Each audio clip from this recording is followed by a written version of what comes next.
I hit this issue today and here is a quick fix that solved it. If you've accidentally locked your NatWest card and need to unlock it, follow these simple steps. Step 1. Open the NatWest app. Launch the NatWest mobile app on your smartphone. Make sure you are logged into your account. Step 2. Navigate to Card Management. Once logged in, find the Card Management section in the app. This is usually located in the main menu. Step 3. Select your card. In the Card Management section, select the card you wish to unlock. If you have multiple cards, ensure you choose the correct one. Step 4. Unlock your card. Look for the option to unlock your card.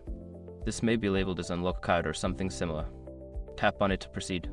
A quick note, sometimes the unlock option may be grayed out if your card is not eligible for unlocking through the app. Step 5. Confirm the action. You will likely need to confirm your choice to unlock the card. Follow the prompts to complete the process. And that's it. Your card should be unlocked and ready to use again.